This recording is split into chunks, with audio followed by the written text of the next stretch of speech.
What's up, everybody? Welcome in to another edition of the Hoops Betting Hour. I am the big man on campus here with you live on a Thursday, May 6th, 2021. Busy day, a lot of games, a lot to get to here, breaking it down. Donnie Rightside, our Thursday guest, joins us. Donnie was on last Thursday. He's back today. Donnie always has an interesting perspective because he looks at a lot of games from a live standpoint. A lot of always great conversation with him as well. Donnie, what's happening? How you doing? Hey, man, excited. What do we have? May, is it the 16th, I believe, the last slate of games here for the NBA before we rev up for the playoffs? Coming down. From a Sixers perspective, which obviously we're big fans of, they look really good right now, Jeff. Easy schedule, cruising out all the way. Getting that number one seed means what? You don't have to beat both Brooklyn and Milwaukee to get to the NBA Finals. So there's a lot to talk about today on the show. Yeah, that's so true. And yeah, the Sixers really are just – I talked about this, I think, yesterday. They've just been pounding every team they play. I mean, laying numbers with them hasn't been a problem. And that just continues to show that teams like the Houston Rockets are not backable. You cannot back them under any circumstance. The Houston Rockets have decided a long time ago they weren't going to try or play hard in these games. But yeah, no, it's really coming down to the stretch. We've got a couple of games today that have big, imposing thoughts on what will go on going forward. You look at a team like the Toronto Raptors, a team like the LA Lakers, a lot of games. All of a sudden, the Lakers are sixth. If they lose, tonight and tomorrow against Portland, they'll be in seventh. So things are coming down to nitty gritty. The Warriors are breathing down the Memphis Grizzlies next. So a lot going on to kind of get in there. And as you said, Sixers, that's big to be that number one seed. So let's kind of get into it. We welcome everybody in. We thank you for joining us. We continue to try to build the subscriber base as we head into the playoffs. Every day, the subscriber base goes up. We thank you for joining us. I am here every day at noon Eastern, bringing on great handicappers, talking about NBA. I've had a good week from a gambling standpoint, and we'll keep it up as we head into another weekend here on the Hoops Betting Hour, presented by PicksWise and powered by FanDuel. Make sure you're checking out FanDuel. Donnie, last night, just a couple of things you mentioned. The Sixers, again, another blowout victory. But I'll tell you what, the only knock when you bet props, okay, which I've been doing lately and I've been doing well with, the knock on props is in blowouts, they suck because guys sit out. Seth Curry, over under prop 11.5 last night. He falls 11, doesn't really play in the fourth quarter, and that one loses by half point. So that is the fickle business of props. Blowouts, guys rest, honey. No, of course, and that's the only downfall of that. But I've seen you do pretty well on props, and there's a lot of good edges you can get because, Jeff, we like to educate the public on what we look for and what we like. I'm not the biggest NBA gambler, but in play, some things just make sense. Injuries happen, blowouts happen. How many times do we see a game entering into the fourth quarter in this year's NBA where a team is down 21 points and the live number on FanDuel is 19.5? You know darn well that team is probably going to sit it out the last 4 to 5 minutes, and the opposing team has a chance to make a run. But talking about props and getting it after in those markets, yesterday, I mean, look, you're right, 132, 196 in game, 141, 105. You have some unbelievable aspects here going back and forth. It'll be interesting to see because as the times change, you have to evolve as a gambler, and meaning regular season, heading down the stretch, some teams don't care. These props are going to be pretty sharp once playoff time comes here, Jeff. And this is what's impressive about this number. Okay, the last 5-6 games, Seth Curry's prop has been 9.5. Yeah. Last night, they moved it up to 11.5, falls 11. That's how good these numbers are. They make adjustments. There are other adjustments there are props that I bet recently, which we'll get into, that have been adjusted. So these books are going to move. These books are sharp. They're there for a reason. That's what they do. A couple other thoughts quickly. Really nice win for the Phoenix or for the Atlanta Hawks against the Phoenix Suns last night. I think Blackchick and I kind of sniffed that one out. Hawks looked like the right side. Suns were in a pretty bad spot coming off a back-to-back. The line just didn't make sense. Suns, one of the best teams in the NBA. They're underdogs at Atlanta. That kind of made a lot of sense there. Hawks are in a good scheduling spot. Good win for them. They continue to play well. Trae Young obviously doing his thing, but the ancillary pieces, Bogdan Bogdanovic, Kevin Huerter, Danilo Gallinari, Onyeka Okongwu, all those guys. Shout out to my guy Clint Capella. Another game that was a blowout. Clint Capella sits out the entire fourth quarter. The rebound prop doesn't come in. I had 2 blowouts last night. I did have the Hawks, though, as well, so it ended up being not as bad as it could have been. Shout out to Blackjack. Nice call by him on the Sacramento Kings. I'm not sure why the Indiana Pacers are favorites in games. He sniffed that one out. Nice call. And then one other one. Shout out to the Nuggets as well. Yeah. Listen, I'm not going to say the Knicks are whack, and the fact that they're rooting in wins on, 7th Avenue after games. But that one, I mean, they're stepping up and playing a real team with an MVP candidate. Shout out to Blackjack yesterday who said Julius Randle should be an MVP candidate. Give me a break. Look, he's a good player, and he's had a nice season and a great year, and so have the Knicks. But Nikola Jokic, what do you have, 24 in the first quarter? I mean, Nikola Jokic, 29 minutes, 32 points, 12 rebounds. Nikola Jokic just served it up to Julius Randle. Let me ask you, Donnie. Yeah. We had an argument yesterday, Blackjack and I.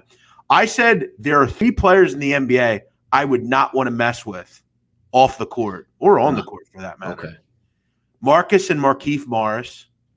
Not messing with them. Like the Pouncies. Yep, go ahead. Yes. And Nikola Jokic. Nikola Jokic will give you a smack, and you won't even barely – he'll do it so quick you won't even expect it's coming. Nikola Jokic has that, Serbian old man strength. Yeah, like, hey, I'm a tough dude. I'm just going to two-piece you, and you're not even going to expect it. He's a silent guy. He'll just come up and slit your throat. No, and you could certainly see it, but you're right. The Markieff and his brother. That's a pretty good one here because you're not getting one of them. You're probably getting both of them since they're probably hanging out together. So there's a lot of NBA tough guys here as it comes down the stretch. But you're right, Jokic. By the way, MVP odds that we're looking at. Is it just Jokic and the deadline and he's just the automatic dub here? But Joel Embiid is playing outrageous basketball, and it seems like it doesn't matter in the MVP race. Yeah, the problem is, and we about a week ago we talked about that. Minus 1,300, Jeff. Minus 1,300 of FanDuel. Well, I made the case. Embiid's not going to win because he missed too many games. True. I made the case the other week that if Steph Curry takes the Warriors to the playoffs, how do you not give him a look? I mean, Steph Curry has been absolutely unbelievable, but Jokic has been the most valuable. He's barely missed any games. I thought that was decided probably a month ago, probably. But yeah, I mean, Embiid. Even if you had big money now, Jeff, 1,300. If Nikola Jokic snaps his leg right now, it still doesn't matter. He's still the MVP. Yeah, like you talk about, because people will razz you. Oh, yeah, this boxer's minus 750. What idiot wouldn't lay 750? Well, if you think it should be minus 3,500, 750 is a bargain. Jokic is the MVP. Even if you said, I don't have a big amount of money. I have, I don't know, $1,300 to my name. Isn't it a free $100 for you there? If I had a lot of money, if I had $500K right now, I would bet that for sure. It's a lock. It's not losing.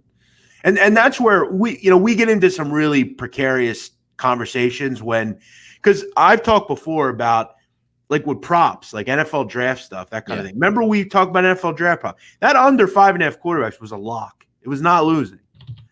You had to lay 2,500 to win 500, but it was like props are graded that way because they have a much better shot at coming in than something that's a complete coin flip. So yeah, I would play it if I had tons of money. I would play it for sure. Thanks everyone for joining us. Couple guys in here. I will say this: the NBA community is very straightforward. They watch, not a ton of communication. They watch, and that's that. But the chat has been on fire recently, so thanks for watching. We're starting to build the base up here. We had a couple people in here yesterday having some good conversation. Thanks for joining us. All right, Donnie, what we're going to do, you're going to be our host today. You're going to fill us up with the information on the lines, and then we'll kind of go back and forth. Yeah, let's circle the wagons before we get to the card tonight, because there's a lot of really good NBA talk coming down the stretch here, Jeff. As I said, we're like 10 days away from the start of the playoffs. Let's talk a little bit of playoff seeding, and I want to get your thoughts here on a possible MVP. Obviously, we just talked about the MVP, but getting to the NBA Finals, like who can win the Eastern Conference. We're talking about betting prices, not like, hey, I'm a fan of the Sixers, let's get there. Let's see what makes some sense, because let's just take a look at the Eastern Conference right now, Jeff. Heavy favorite for the Sixers to get the number 1 overall seed. Looking towards the Eastern Conference Finals, how important over the last 3 weeks as we were looking at the standings between the Sixers, the Nets, and the Bucks. The team that got the number 1 overall seed in the East is going to have a mega advantage. Why? As we just talked about it, you don't want to go through 2 teams, meaning the Nets and the Bucks. You want to have one of those to try to get through and have maybe the other ones knock it off. And I know I saw a tweet from you. If you can get an injury maybe to one of the big 3, or hey, Kyrie Irving says, you know what, birthday party this week, I'm not going to play this week against the Philadelphia 76ers, that could be an added bonus. You have the Sixers, Nets, and Bucks, top 3 seeds. Then you have the Knicks, Hawks, and Celtics. And one of the teams that I thought was so disappointing, Jeff, coming into this year and playing it out. Now, if it's COVID restrictions, injuries, the Miami Heat sitting in that 7 hole here, followed by the Hornets, Pacers, and Wizards, and then obviously the Toronto Raptors looking on the outside in. This one-and-done playoff series, just to try to get into the real playoffs, is going to be fascinating. Just some quick thoughts from you, Jeff, on the Eastern Conference as where it sits today.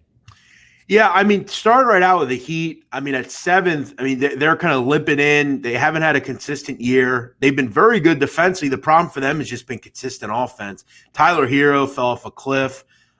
They just haven't had constant point guard play. I would have loved to have seen them go out and make a move for like a Kyle Lowry. I think that would have put them in a really good position with Jimmy Butler and Bam Adebayo and Duncan Robinson, but they just haven't. They shoot a lot of threes. They haven't made a ton of threes this year. And, you know, these old school Eastern Conference games, you got to score in this league now. You can't just defend. You got to score a little bit, and they haven't been able to do that. They're definitely dangerous. They have played well recently, and when they get into the playoffs, they're going to be right there defensively with the Bucks and the Sixers. The question is, can guys like Tyler Hero, can guys like Goran Dragic, can they find ways to turn it on when the playoffs get here? We'll see. The favorite is the Sixers, and at this point, I'd be hard-pressed to pick against them. The truth of the matter is that with the Nets, with James Harden, they're 27-7. Without him, they're 9-10. There's only one basketball, though, as we know, and for them, they are just so bad defensively. I mean, they have fallen off a complete cliff on that end. Last year, they were actually quite good, top 10 defensively in efficiency. This year, they're down into the low, to mid-20s. They have really struggled on that end. But offensively, it's going to be a war. Between the Bucks, the Sixers, and the Nets, I don't want to see Giannis Antetokounmpo, but the Bucks don't want to see Joel Embiid. So it's going to be an electric finals. I think it's Bucks, Sixers, 2 teams that have failed and came up short, I think, this year with some coaching changes. And I'll tell you what, Donnie, with Drew Holiday, I think that makes the Bucks a very real contender, way different than normal years. Drew Holiday's legit. He adds a different dimension of what the Bucks haven't had. And with Middleton and Giannis, it's going to be a great Eastern Conference Finals. I really hope we get Bucks Sixers. I think that's going to be electric. Looking at FanDuel right now, and from an outside perspective, I don't think the odds make sense. I just don't, because I know the Nets, when the big 3 come back, they're going to be favored in every series, regardless of what seed they are. Even if they go up against, let's just say, the 76ers in the Eastern Conference Finals. Sixers have home court advantage, and that's going to be favored for that series. But minus 110 for the Nets to win the East. Crazy. The Bucks plus 330. The Sixers at plus 390 being the number 1 overall seed, even knowing that either the Nets or the Bucks, one of those teams is going to get knocked out. And I'm still going to use this. Just because you have a big 3, one is straight up crazy in Kyrie Irving. The other 2 are walking injuries. How can you label the Nets a minus 110 to win the East when they're going to have to beat 2 big foes to get there? And I will continue to say this. Who knows if Kyrie Irving feels like playing in the playoffs as well? Yeah, I mean, Kyrie Irving, as we know, is a lunatic. He does a lot of things that he wants to do. I think you're totally right. I'll say this right now. I think right now you can make a strong case that the Sixers are the best team in the NBA. I think when you're looking at the Western Conference, the Lakers are struggling. I think the Clippers are probably the team that probably find their way. It's either the Clippers or the Suns. Can the Suns do it? Can they actually do it? I think the Sixers at even at 12-1 to win the entire thing, I think is still a very good price. I mean, the Sixers are basically the 6th favorite in the NBA right now to win the finals. Now, I know they fell short, but there's a lot different about this team. They have a new coach. They have a totally different coach, a coach that can get them to the finals as opposed to Brett Brown. They have guys on this team that they haven't necessarily had. Seth Curry's a different element. Danny Green's played well for them. They have a bench with Dwight Howard and George Hill and guys like that. So, yeah, you make a strong case about the Eastern Conference with what the Nets are going to have to do and all the different, personalities that they have. But yeah, I think the Sixers at $390 to win the East is a really nice price. And at 12-1, I think that's a pretty strong, winner. Yeah, because you don't have to play everybody in the West. You got to play one team. Let's flip it over to the West and talk a little bit, because the hot topic here is the crying going on by the Dallas Mavericks, particularly Mark Cuban, and the Lakers. Oh, playing horrible. Well, you wouldn't be saying that if you're the number 1 and 2 seeds. You know what LeBron would be saying? Like, oh, my God, man, this play-in series is awesome. I can't wait to watch it and sit back. But the fact that he might be in it, he can't stand it. Now, flipping that over to odds. Am I just lunacy here, Jeff? LeBron James is talking about my ankle. I'm 35. My ankle isn't right. I don't even know if I can play down the stretch or what's going to happen in the playoffs. The Lakers sitting at a plus 200 as the favorite to win the West. That is lunacy to me. Lunacy to me. Well, Jeff. I think here's the thing, and here's where I think it. I hear your point. I don't think they should be the favorite, but when you're looking at LeBron on the Lakers and without LeBron on the Lakers, the offense is a completely different thing. I mean, it's actually very good when LeBron's there. When he's not, it's like bad. They have Dennis Schroeder, who's an upgrade from what they've had at point guard over the years. He's been injured too as well. Defensively, they're the best team in the NBA. And that's what they have to fall back on. Do I think they should be the favorite? No. Mark Cuban, he should stop worried about Dogecoin and get a second star on that team, because Porzingis is too – he's too inconsistent with health. But, yeah, LeBron is Mr. Hypocrisy. When he can benefit from it, he talks about it and wants to be involved. But when it doesn't affect him or he doesn't want to talk about it, he doesn't talk about it. That's LeBron James to a T. And he's kind of like Coach Krzyzewski, which we've talked about. When Duke is really good, he would have never said, I don't want to not play in the NCAA tournament or whatever. But his team isn't good and they're not relevant, so everyone should suffer because Duke isn't any good. That's what you get from the continued hypocrisy from guys like him and LeBron James. As far as the odds are concerned, I would put the Clippers as the favorite personally. I just think with Kawhi, obviously with Paul George, it's playoff Paul and how he doesn't ever show up. But Paul George has been quietly a very good player this year, as usual. I think defensively, they'll be kind of an interesting team. But look, I'll keep talking. If I had a bet and a bet I would play, I like Phoenix, man. I mean, they have continued to answer the call every time they've had to. They haven't went away, Donnie. Phoenix has just gotten better and better, and they've maintained where they are. They couldn't get the 1 seed. Well, they got the 1 seed. So, with Chris Paul, he's a Hall of Famer. He makes them so much better. Jay Crowder adds an element defensively to them that they didn't have because they have Mikal Bridges as well. DeAndre Ayton is a mammoth down low. They've got a good bench. They play defense. They score. Everything about the Suns is championship caliber, and I don't want to hear that they can't win it. Why can't they? They've answered Paul and Bell every time this year. It's a shame Jamal Murray got injured as well, because the Denver Nuggets, with as good as Jokic has been, with as good as Michael Porter's been, it's going to be a great playoffs. I'm really excited about both conferences. And it should be fun to watch, and we're not that far away, but I just think it's interesting because I think a lot of us, or should I say the betting public, Jeff, thinks you can just going to be able to, the Nets, the big three's on the court healthy, boom, right to a title. Oh, LeBron James just shows up in the playoffs with AD, boom, they're going to go right to a title. I think it's a little bit different here with LeBron, because I really do think that ankle is an issue. A high ankle sprain at that age, it's like having a broken leg and trying to come back from it. It's going to linger. He's going to need the rest in the offseason, which is why they're saying, hey, even if LeBron doesn't play another, possession the rest of the way, if we do wind up in this playoff tournament, it's better to have a healthy rest of LeBron and win one game than, hey, let's hobble around for 3.5 weeks to a month and a half and try to win an NBA title here. Yeah, Lakers have issues. I mean, they need to fix them quickly. And they have a back-to-back coming up tonight and tomorrow that's, pretty important. Every game means something now, and that's a spot that the Lakers and LeBron haven't necessarily been in. So, and it's a lot of food for thought, and we'll keep updated because next week when I come on the show, Jeff, we will be just about time for the playoffs. Honed in, seeding's probably just about there, and maybe getting a preview of what we think those first-round games will be for the play-in. I'm looking forward to that. The NBA the playoffs in any sports are fun to watch and dig in, and it's going to be nice, Jeff, where we're probably not going to worry about who's in, who's out 30 minutes before the game once the playoff begins. That's going to be a lot of fun to have some fun with and get after. One thing I would love to see, we're probably not going to see it, I would love to, though, is if we could remove the Celtics and insert Washington. Because I would love to see Washington in the playoffs as opposed to the Boston Celtics, just because Boston's just boring. But by the way, one other shout out, and let's just talk about it right away. First game, I'll kind of collect it with that. But go ahead, first game. First game, 5:33, 5:34, 7 o'clock tonight. Tip in Charlotte tonight. The Bulls. Maybe we're getting a healthier Bulls team, Jeff. Vucevic, maybe, Zach LaVine clearing protocols, hasn't played for a couple weeks. This line opens up as a favorite here in New Jersey at FanDuel, -2.5. Quickly moves to 4. 217 across the ticket for the total tonight. The Bulls getting some players back. Advantageous? What are we looking at? Yeah, I thought this was interesting that the line moved 1.5. I mean, we've got to figure.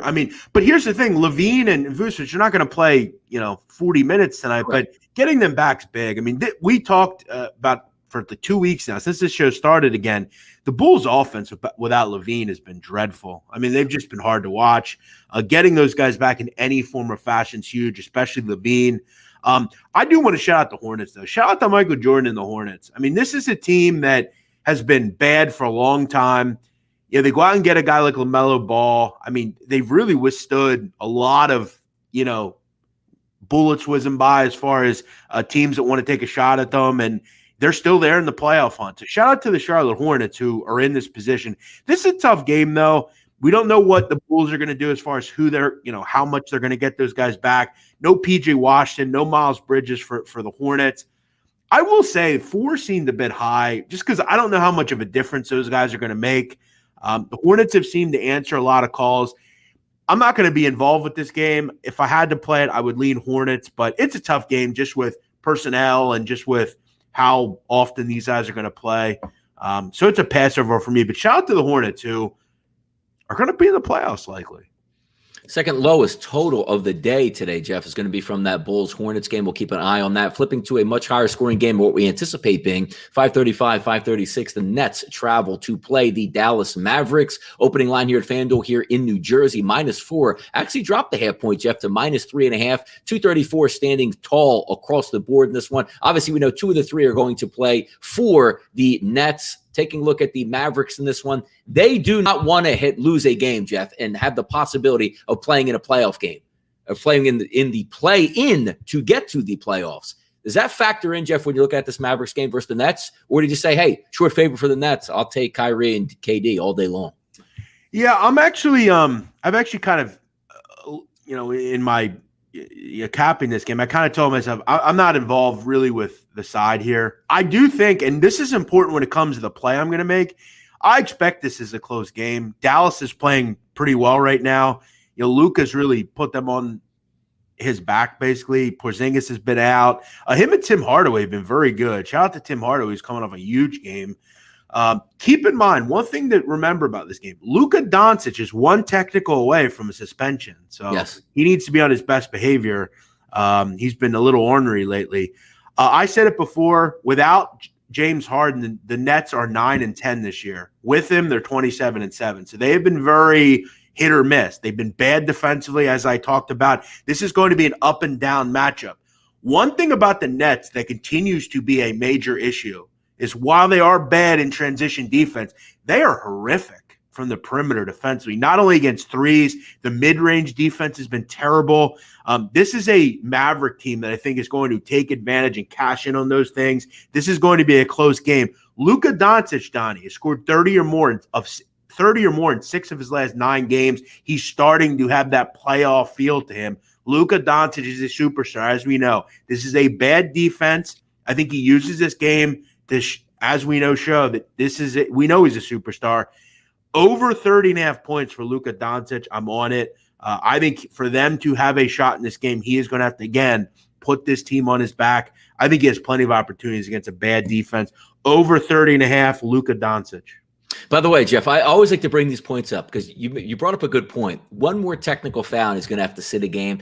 My favorite part about these is how many – answer this question for me. How many techs do you get before you get suspended? What's the number? Is it 10? I don't know. Let's say 10. 20 or 16 or something. I don't know. Let's say 16. All right. So 17th gets you kicked out for a game in the NBA. Isn't it funny to me? Like the first 15 don't matter, but once you get to the 16, and if he gets a tech, they send that one to the league office to see if he really deserved it, but not one of the first 15. Yeah, it's look. Technical should be really fine-tooth combed, and we should look at the ball. Yeah. By the way, the number's 16. So 16. Yeah, it's and also like what makes it really bad that he gets 16 instead of 50? Like I don't. Yeah, come on.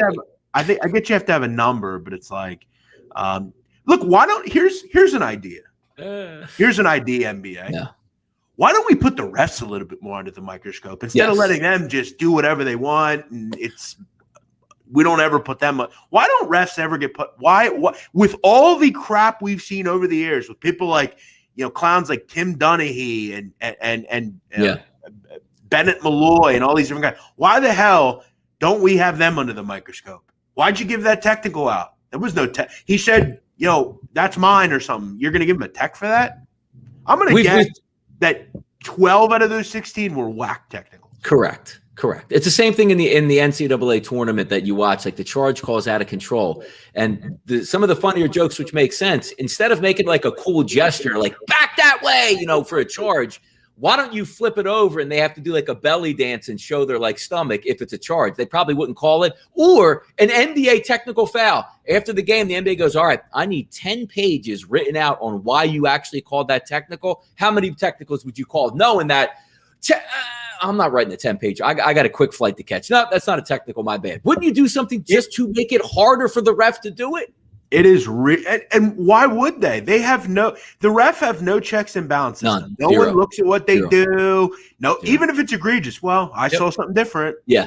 Like they have so much NBA refs and basketball refs have so much power on a game where like every possession matters. And in the NFL, I'm not saying every possession doesn't matter. Every snap doesn't matter, but there are snaps that are throwaway snaps. Like second and 1, you run the ball up the middle and get like that. That doesn't matter to every possession in the NBA matters. Any scoring opportunity can happen every single possession. It's a shame. And I hope Luka, he says he's going to be on his best behavior. So we'll see. By the way, this is probably dumb to me, but if he gets the 16th tonight, let's say 6 minutes in, he doesn't get ejected, right? I don't think so. No, I think it's the following game. Yes. Okay. Yeah, that's what I thought. Yeah, because he would have to still get 2, but exactly. I didn't know if he automatically got the 16, he's just out. Because that would be a real bad look for this prop. Unless he got ejected for what he got the technical for. But if it's just a standard, bad call, ref, what are you doing? You stink. Boop, technical. He's not getting ejected in that game. This is when you want the player because they're not going to do anything out of line. Mm-hmm. So, yeah, over 30.5 for Luka for sure. I'll be on that. All right, let's talk about the next one here, Jeff. 7:30 tip, 5:37, 5:38. The Washington Wizards, man, coming down the stretch, playing offense like nobody's business. But today, Jeff, coming in on a back-to-back as we take a look at them taking on the Raptors on life support at this point. But the Raptors are favored. FanDuel New Jersey opens up at a -1.5. That's now a -2 in favor of the Raptors. 236, Jeff, listed at FanDuel. And if you think that's a high number, this is today's NBA. We've even seen games with the Wizards this week at a live 290 number, Jeff. Outrageousness. Yeah, it really is. I mean, this team is so fun to watch. Up and down. They score a ton. They don't play any defense. We saw it in that Pacer game, and that was back and forth. I think first thought on this is, why is Toronto a 3-point favorite? Has anyone watched the Wizards? I mean, they've won 13 of 17 overall. This team has been awesome. They've really made a nice push. Not going to have Rui Hachimura tonight, as you said, a back-to-back for Washington. Not sure that matters. They've actually been pretty good in back-to-backs this year. They're just a young team with a ton of energy. And look, I know you're not going to do it because you don't do it. And I know that some of the recent obsessive, like Scott Brooks said, Russell Westbrook's the second best point guard ever, which, is, a major stretch. But right now, Russell Westbrook is doing things. And this is where, for me, always with you, we've had these conversations. Yeah. Russell Westbrook is a guy that, is a me guy for sure. And he likely will never win anything. But on the court, there are virtually there's no one in this league that can do the type of things he's doing. In fact, we talked about it. The only other person to do what he's been doing is Wilt Chamberlain. I mean, you have to give it to him, Donnie. The one thing that he always does is he gives his absolute all every game. He's always around the rim. He's always involving teammates. I mean, it's incredible what Russell Westbrook does on a given night. Real quick, and then we'll get your thought on that. Yep. If I had to play this game, which I'm not, I think it's a tough one. I think Toronto obviously really needs this game. And so does Washington for that matter. It's an important game for both. Westbrook's rebound prop is 12.5. No Rui Hachimura tonight. Thomas Bryant hasn't played in months. This is a bad rebounding team in Toronto, bottom 5 in the NBA. 12.5 is high for Russell Westbrook, but as I alluded to, Westbrook gives his all every game. You look at his last couple, 12 rebounds, 21 rebounds, 10 rebounds. So it's close. It's not a play I'm going to make, just kind of a thought. Any thought on Russell or this game, Donnie? Let's take Russ out of the equation. Let's take LeBron out of the equation, Jeff. So we'll go back into your youth here, maybe your teenage years. You know what used to lead SportsCenter? Oh my God. Somebody just got a triple-double. Did you see that a triple-double last night? Are you kidding me in the NBA? So I flip it over, and the reason I say that, FanDuel listing right now props to record a triple-double tonight. He's minus 220. Just think about that. The triple-double was such an insane category for me growing up that maybe a guy hit, Magic Johnson would do it 3 times a year. Well, I've never seen anything like it, man. This guy is outrageous. Russell Westbrook does it every night, and now nobody cares about the triple-double, which a decade ago was leading SportsCenter. Did you see that game where so-and-so had a triple-double? He does it every night. And just to put it in perspective, the leaders for Toronto, Jeff, to get a triple-double, 25-1, Kyle Lowry. Siakam, 46-1. Van Vliet, 70-1. Yeah, it's and look, as I said, I mean, I know Russell is a bit, people have their opinion on him. I've never really understood it. I think Russell Westbrook he does things on the NBA court that just don't happen. And this is a league where you have the best players in the world ever. I'll say it. I don't think there's anyone I'd rather have at point guard than him. I'm just saying that he truly can put him on, and I'd be fascinated to hear a thought here. Put him on Dallas. Dallas is better than they are. Way better. Put him in Luka. I mean, that's electric. Let Luka be off the ball more. Electric. Yeah, we'll see. Let's keep going, though. But that is a fascinating one to watch. Just that. And to be honest with you, I look at the 220. I'll be like, what, 10, 10, and 10? In his sleep, right, Jeff? 10, 10, and 10 in his sleep. You do not give him any respect. It's sickening. I mean, give the guy respect, for Christ's sakes. He's a good player.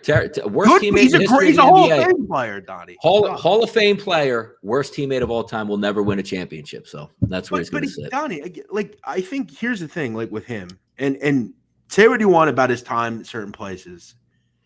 And they should have, with Kevin Durant, that was a wild team. I mean, this is a bad, which is exactly what he wants. He loved when everybody left Oklahoma City. He loved it. And when he goes to a bad Washington team, oh my God, let's play no defense and let me fill up the stats. We'll see come playoff time if that sticks. But he is an unbelievable player, talent, athlete, surefire Hall of Famer. But if I'm an NBA GM, I would never have him on my team. Wow. I mean, let me ask you this. Yeah. Allen Iverson, he never won anything. He was a me guy, wasn't he? No, he was. He was. Not saying, but they're kind of the same. Yeah, but we're not, because you could hate on them both for that same type of reason. It's very good comparison. Yeah. He was like, if Russell Westbrook was in Philadelphia, I probably would have a different mindset. Yeah. Like, oh yeah, he's all talent. Leave him alone. The same way we protect like Ben Simmons. Like you can talk smack, but we're me and Jeff will talk smack, but anybody else, even if it's warranted, you don't know what you're talking about. Just because you stick up for your own. But will you agree that there are probably there are 3 players in the NBA that I think are truly like they do things that no one else can? Giannis, LeBron, and Russell Westbrook.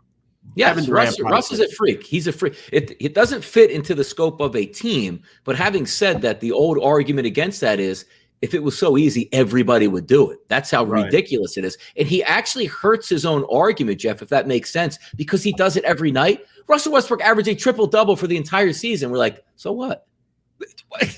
It's crazy we do that, though. We do. Yeah, and as Donnie just alluded to, it's so hard. It was so hard for so many years to make triple doubles. Yes, and he does it every night, and now he does it so much that we don't even care about the triple double. Was like the holy grail of a perfect basketball game, and now it's obsolete because Russell Westbrook does it. It's crazy. Listen, Donnie, when you talk about championships, just remember this. Oscar Robertson said this. Players don't win championships on their own. Okay, so you can malign Russell Westbrook all you want. Also, another thing, look, there are people in this chat that are knocking Russell Westbrook because he doesn't make threes. Like, okay, he has a triple-double every night, Drew. I mean, who cares about jump shooting? Seriously, stop. He averages like 18 assists a game, Drew. I mean, you can't make everyone happy. Let's move to the next one. 539, 540, the Grizzlies and the Pistons. Why we'd be back in the Pistons? I don't know. Just being contrarian, Jeff. They open up as a 10-point dog. Now drops to 9. 222 at FanDuel here for the total. Grizz Pistons. We're doing Grizz Pistons. Sorry, I thought we were doing Hawks Pacers. My bad. I'm in the wrong order here. This is one where it's kind of usually the sweet spot for when you want to back the Pistons. At any rate, they've been terrible. They're the worst team in the East, but they actually have made money against the spread. Not a ton, but they are positive. They have had a decent kind of young core, and they played hard. But no Jeremy Grant tonight, no Plumlee. It's a pass for me. I don't really want to lay 9.5 with the Grizzlies, who you really have just been skating by teams recently. They haven't been playing particularly well. Warriors kind of breathing down their necks. This was just a pass for me. I have no interest. Maybe a Morant prop or something, but this was overall a pass. The number's too high for me to back Memphis, and I don't want to back Detroit with Grant and guys like that out. The second most popular game for me to talk about today, Jeff, other than the Lakers and the Clippers tonight, is this one we're going to talk about right now. 541, 542, Hawks and the Pacers. You saw the Hawks last night in an impressive win, big time at home, blow out the Suns. Now you go on the road for a back-to-back. But you have one of those issue games with the Pacers where the entire franchise looks like it's burning down right in front of your eyes. And you see it in the number here. 6-point favorite on the road, even though it's a back-to-back. 240 is the total. Another assistant coach just got suspended a few moments ago, assistant Greg Foster. There is turmoil in Indiana, Jeff. So if I'm looking at this game from a betting perspective from my side, back-to-backs are tough, right? Maybe some of the legs give out late in the game. Hawks should be up by double digits at the break for me. That's the way I'm looking here. Give me the Hawks first half. Yeah, I think that's a nice way to look at this. I mean, you also look at the Indiana Pacers. Terrible as a team against the number. I mean, this team's just dreadful. I mean, I hate the Pacers. I hated them last year. I hate them this year. They've got nothing from TJ Warren. He's not even played. They lose Oladipo. Brogdon's been in and out of the lineup. Indiana's an underdog this year against the number, 11-19. I mean, they are just terrible. I like your thought. I think Hawks first half makes a lot of sense. I think that should be your best bet. Nice call. I like it. I'm going back to the well. I've talked glowingly, and I could keep talking glowingly. One of the major trends for this team and why they played better is Clint Capella. Clint Capella is starting to be a full frontal NBA player. He's averaging 15 a game, 14.5 rebounds. Donnie, Clint Capella, number 1 in the NBA in rebounds per game. How about that? Yeah. In 2 games this year against Indiana, Donnie, both with Miles Turner in the lineup. He's not in the lineup now, and Sabonis. These are both with those two. Clint Capella's stat lines: 25 points, 24 boards, 24 points, 10 boards. His points rebounds combined tonight is 31.5. I'm going over. I'll continue to back Clint Capella. He's been very good. I'm a little worried about a blowout here. I got to be honest. I'm a little worried. But I like Capella. He's dominated the Pacers. I think he does it again tonight. I'll keep banging on Clint Capella. I think he's got like 24 and 12 tonight. Over 31.5 points and rebounds for Clint Capella. But I do like your Hawks minus 3.5 as well. Let's go. 5:43, 5:44, 10 o'clock tonight tip on the West Coast. Oklahoma City Thunder take on the Warriors, who people are saying, well, maybe Draymond at least is saying, Jeff, ain't nobody want to see us. Nobody wants to see Steph in the playoffs, as they are a market favorite tonight. 14.5 at FanDuel, 228 is the total here. Yeah, nobody wants to see the Warriors. Nope. He's totally right. There's no bigger killer in the NBA than on the court than Steph Curry. How many straight games have I backed his over threes prop? Oh, yeah, like 5, and they've all come in. Here's the thing about Curry and what makes him so incredible is the volume is always there. He shoots 15 or more every game. Double digits every night. But when you look at how quickly he's doing it, he only plays about 35 minutes a game. Yeah. You look at against the Oklahoma City Thunder the first time they played, April 14th. He was 11 for 16 in like 29 minutes from 3. Like, it's incredible. And as I said, he was 11 for 16 the last time these two teams played. He's hit 6 or more threes in 5 of the last 6. Tonight is prop over 6.5 threes, so it's higher tonight. But it's plus money. Yeah. Plus 115. I just need 7 threes from Steph, which is wild, but that's what his prop is. I'm on it. I'll back it again. In the last 18 games, so since April 1st, Donnie, Stephen Curry has had 6 or more threes in 10 of those 18 games, over 50%. That's crazy. I'm all over that. He's incredible. Incredible. Yeah, you look at that game also because you're worried about, you always talk about the props being a blowout. There's a chance that this game might be a blowout, but when you try to extend out and say, well, how can I circumvent that? If you look tomorrow, the Golden State Warriors don't play. So it's not one of those, Jeff, if they're up 21 points with 10 minutes to go in the fourth quarter, hey, Steph, sit out. We need you tomorrow to play in Sacramento. They should get full go the entire game. And the great part about having the Steph Curry prop, let's just say 6.5 threes, he could enter the third quarter, 3 minutes to go with only 3. That's 3 possessions, and he's got 6, and here we go. It happens quickly with him, Jeff. The great thing about him is, like, 5 minutes into the game the other night, he had 4 threes. Like, it's crazy. Bang, bang, bang. This is a great comment. Lord Air Ball. Yesterday, you said Clint Capella would have more than 13.5 rebounds. He only had 10. Yep. Yeah. Hey, Lord Air, people lose, man. Okay, cool. What about the Hawks, Lord Air? Did you bet that? No. Did you bet any other prop I had this week? Come on, man. Don't stop. No negativity in here. We don't do that in here anymore. If you don't like the props, don't play them. I'm not holding a gun to your head, Lord Air. Do what you want, man. You got what you got. Blaze Townsend says, "What's up? Good show. Thanks for watching, bro." Akbar Salayov says, "Yes. To some people, 5 threes made is a career highlight." Yes, it is. Steph, that's a Send it to your kids. That's so true. And that's what's great about Steph. He does it quickly, and he shoots a lot of volume, Donnie. He shoots 18, 19, 23s a game. And by the way, Oklahoma City is awful. So, I don't really, even if it's a ball and he doesn't play the fourth quarter, I still think he has 7. So, over 6.5 threes here for me. There we go. Let's get the nightcap here. Lakers, Clippers, the Battle of L.A. minus 8.5. You're sitting at FanDuel in New Jersey as a favorite for the Clippers in this one.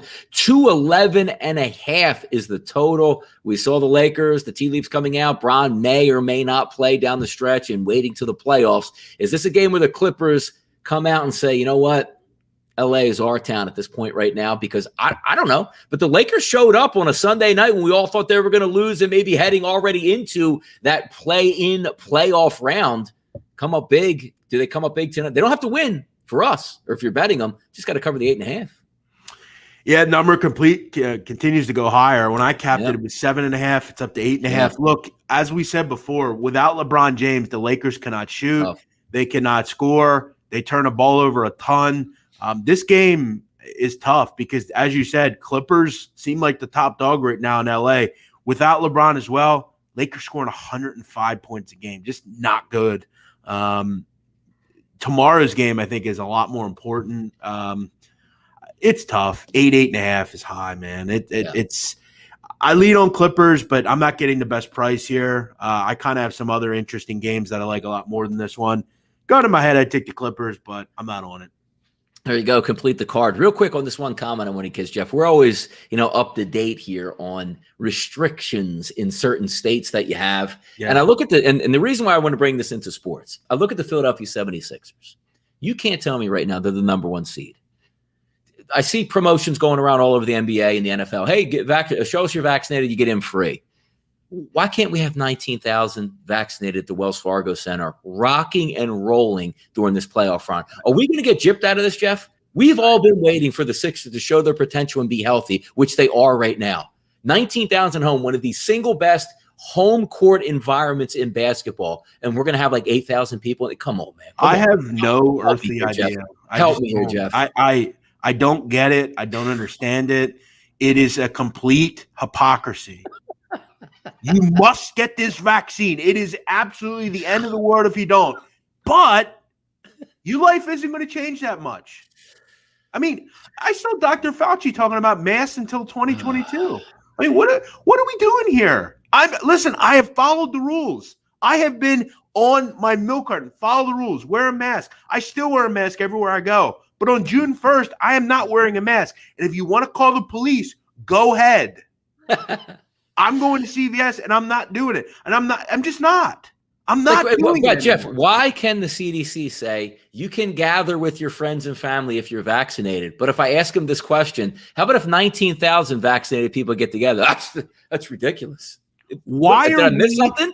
What did I miss? Why are we having to protect people that have that don't want to get it? Yes.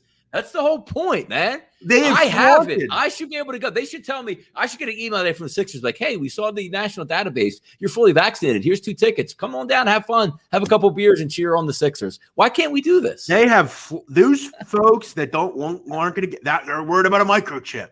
Those folks have flaunted the rules this whole time. In April of last year, they're walking around like nothing's going on. I'm not worried about that. Why are we protecting those people? If I was the governor of these states, I'd tell them to pound sand. What are we worried about them for? They don't care about us. The first thing I want back is not like going because I've been at the restaurants. And again, as I said, me and Jeff both fully vaccinated. I'm still wearing a mask in the store now. I don't know why, but I still have to. And I don't have any problem with that. I don't.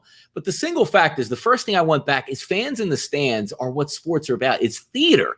Let the entertainers and the gladiators on the court and everybody cheer them. And the reason I'm bringing this up now is because we're getting to playoff time. There is no better feeling than sitting home watching any NBA game with a packed house rocking. Why can't we we're supposed to have that now. We're supposed to. Yeah, I'm still not understanding like why if you go to everyone that goes to the game, right? You only come if you're, you put your name through a thing. There's a database. You're vaccinated. You're in. You can buy a ticket. That's how you should be able to buy a ticket. There should be like a thing where you just produce your card and you're in. Yeah. It's a mess, man. It sucks. It really does. Okay. Best bets for me. I'm gonna go Steph Curry over 6.5 threes at plus 115. I'm gonna go with Clint Capella over points rebounds 31.5, and I'm gonna go Luka Doncic over 30.5 points. 3 props. That's what I'm on. As far as sides are concerned, I don't really have any best bets, but I do like Donnie's thought on what I'm in on it. Paul. Yeah, I'm yep. 4. They're up 5 at the half. That team Indiana is burning down right now. Give me the first half. I don't want to worry about dead legs in the second half. Give me a 5-point lead at the half. Cash that ticket. I'm in and out. Akbar Salayev. Do we want full stadiums for the Eagles this year? Of course. Yes, absolutely. It's done deal. Every stadium should have like that. Like it's weird. Like Donnie, last week or two, I've been in my gym at my building because the pollen count is wild right now. Oh, it's outrageous. It's killing me every day. I've been hitting the treadmill and I have the TV in there. And I was watching like the local news yesterday, and they're talking about how Penn State athletics is trying to goat people into taking the vaccine so they can come back to Beaver Stadium this fall. But then they're talking about how we don't really know if that's going to like. So wait, if I get the vaccine, can I actually listen? They should do this. If you haven't gotten the vaccine by June 1st, there should be a national mandate. We don't care anymore. If you want to worry about your health and because the same people will, hey, hospital, I can't breathe. I didn't wear a mask for the last year, but hey, I can't breathe. Whenever they need them, they'll be there. That's what happens. Correct.